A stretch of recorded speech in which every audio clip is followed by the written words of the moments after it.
Out in the bleak, wind-scoured waters off the Scottish coast, 30 miles from any living soul, sits Eilean Mòr, a jagged tooth of rock rising out of the sea.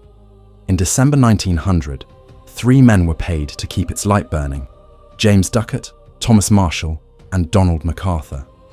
They were experienced, tough, and used to the isolation. On Boxing Day, a relief vessel pulled up to the island. No flag was raised. No signal fires were lit. When the rescuers forced their way inside the lighthouse, they found a table set for a meal that was never eaten, an overturned chair, a clock stopped dead. The lamp was cleaned, trimmed, and ready to be lit. The 3 men were gone. They left no bodies, no blood, and no answers. But recorded in the lighthouse logbook were the frantic words of men driven to the edge of sanity by a storm that never existed.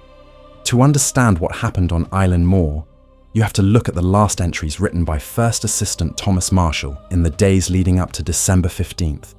December 12th, severe gale, north-northwest, sea raging, never seen such a storm. Principal Keeper Ducat very quiet, Donald MacArthur crying. Keep in mind, Donald MacArthur was a seasoned veteran and a notorious barroom brawler, yet the log claims he was weeping in a corner, terrified of the weather. December 13th, storm continued through the night. Wind shifted west. Ducat praying, MacArthur still weeping, all 3 of us praying for the light to hold. Praying, 3 hardened lighthouse keepers, built to withstand the worst the Atlantic could throw at them, huddled together in prayer over a bout of bad weather. And here is where the story turns from strange to impossible. According to official weather logs from the nearby Isle of Lewis, the weather on December 12th and 13th was completely calm. There was no gale, the sea was smooth. Whatever those 3 men were trapped with on that rock, it wasn't a storm made of wind and rain. The final entry in the logbook is dated December 15th, 1 p.m. Storm ended, sea calm, God is over all. Sometime after writing those words, the men vanished. When the supply ship Hesperus finally breached the island's mist on December 26th, Captain James Harvey fired a rocket and blew the ship's horn. Nothing. Relief keeper Joseph Moore rowed ashore alone. He ran up the 160 steep stone steps to the lighthouse, calling out their names into the silence.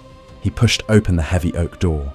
The air inside was cold and smelled of damp slate. In the kitchen, 2 set oilskin coats were missing from the pegs, meaning 2 of the men had stepped out into the freeze, while 1 had left in his shirt sleeves. A breach of basic lighthouse protocol. You never left the light unmanned. Over a century later, official history claims a logical answer.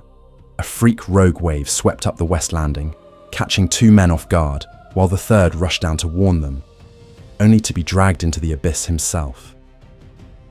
It's the rational explanation. It's what helps us sleep at night. But rational explanations don't explain why 3 veteran sea dogs broke every rule in the book. They don't explain the phantom storm in the logs. And they certainly don't satisfy the local islanders, who to this day refuse to spend a night on Eilean Mòr. They say if you sail past the Flannan Isles when the fog rolls in thick and white, you can still see 3 faint shadows standing near the cliff's edge, watching the waves, waiting for a ship that never comes.